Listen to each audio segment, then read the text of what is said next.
All hardworking families need a place to call home. In our current economic climate, homelessness, foreclosure rates, and unemployment are rising. I moved to Ashland and heard about schools that have been closing down, enrollment that has been dropping, and I became really concerned. I know personally friends of mine who have small children who work in Ashland but can't afford to live here. I wanted to find out how I could help, so I decided to join the Housing Commission. While on the Housing Commission, I learned about the Ashland Housing Trust Fund. This fund is set up to help a lot of people with their housing needs. I decided to interview Brandon Goldman, the senior planner for Ashland, and find out how we could help out.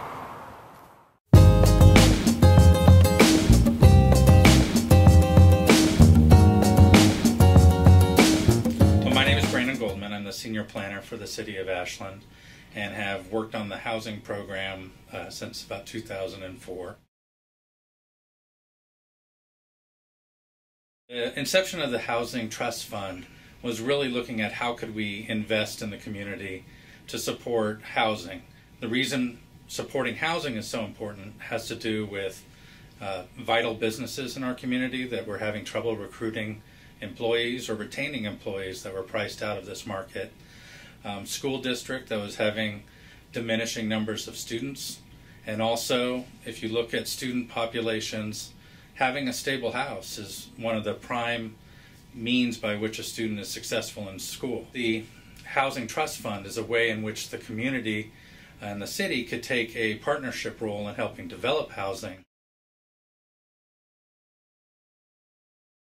If you have a community in which people have stable housing, they are able to be more civically engaged, crime rates seem to go down, and achievement in school increases exponentially. It's found that kids that have to move from house to house every couple of years have poorer achievement. Investments in stable housing is a way to support children in schools so that they have the opportunities to succeed in life, as well as support the community as a whole, as we then benefit from having that educated workforce coming up.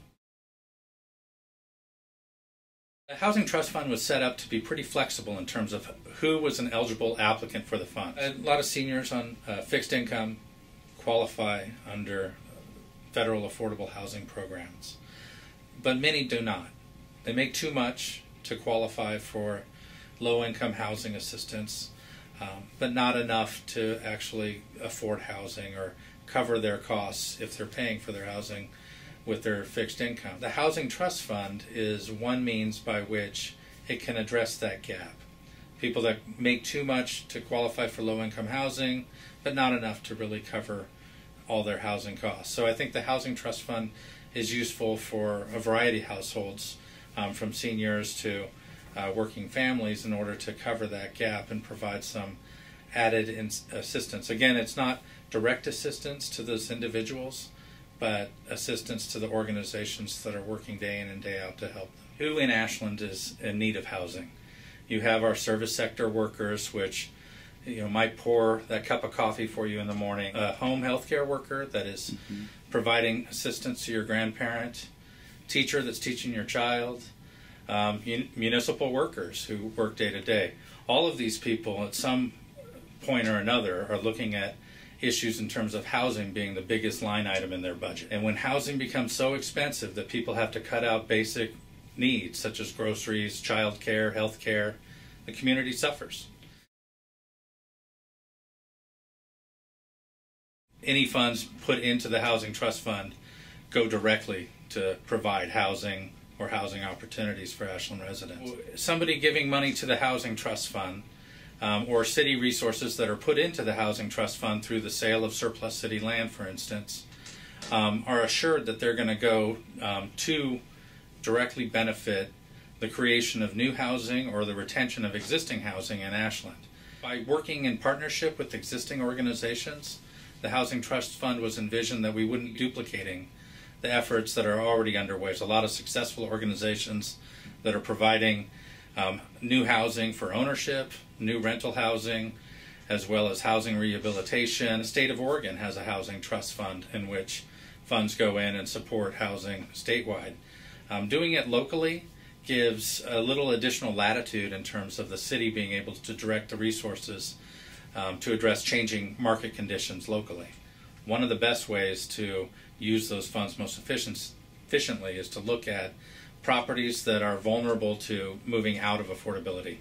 Already an existing apartment complex that's been providing stable housing for families for a number of years, moving into a point of disrepair, a property owner may be looking at the opportunity to sell that, move it out of an affordable housing program. By being able to invest in that property that's already built, do some of the maintenance on it, and retain it as affordable for 30 years, it's really a very clean and efficient way to maintain existing housing in the community that's already benefiting households. Today, with housing costs being relatively stagnant, but incomes not rising as fast as even the cost of living, in those situations, maybe directing the funds towards rental housing.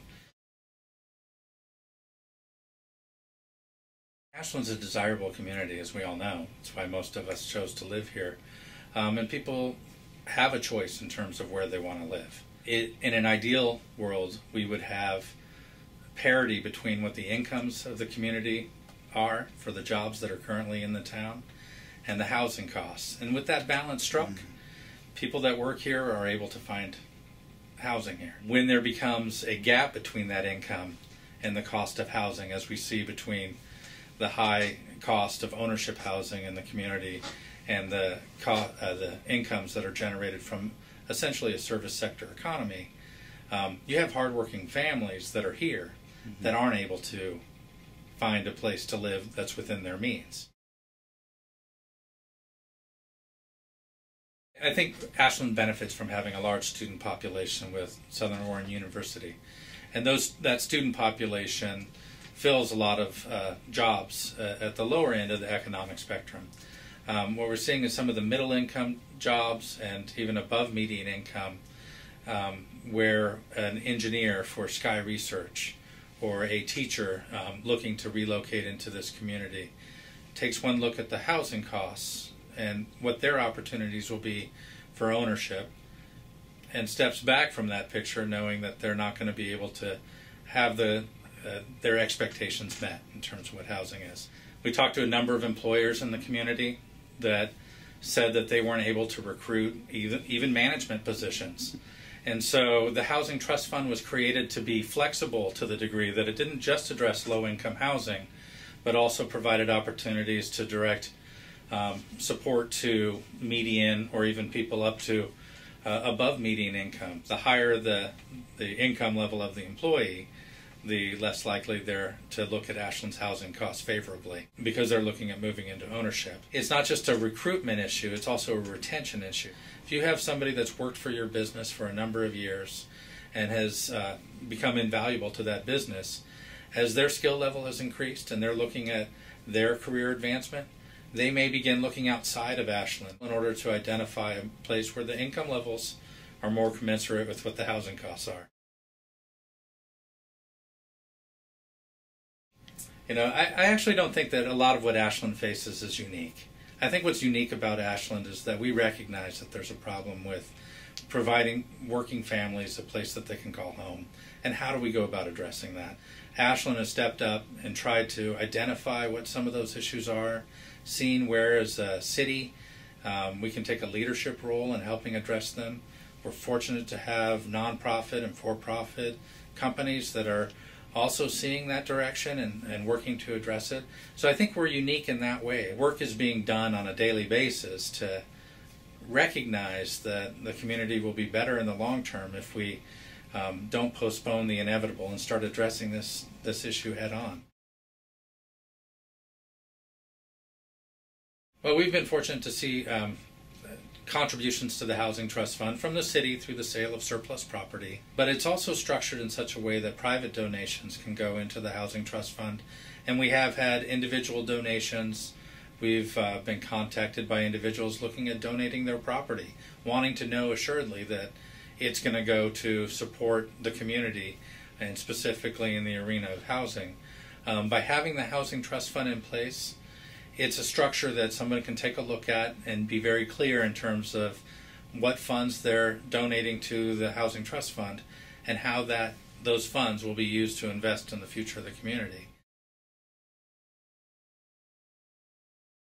If the trust were sizable enough, you could essentially support activities just off the interest of that trust fund. We're nowhere near there. If the trust fund can grow over the years to the point where it has a stable funding stream that comes in, then you can predict how much can go out in any given year and still maintain a solvent trust fund. Ashland did experience in the early 2000s a number of grade schools that were closed in order to consolidate the student populations into the other existing grade schools. That is really the result of a demographic shift in Ashland. Families with children were looking at opportunities to buy elsewhere and moved out of town because housing costs had gotten so high.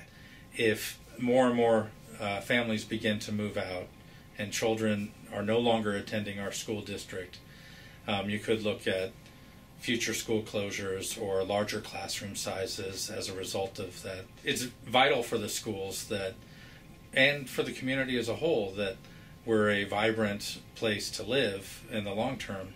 And to the degree that families with children choose to live in Ashland, as many want to but are displaced not by choice but by cost, that'll make the community more resilient in the long term.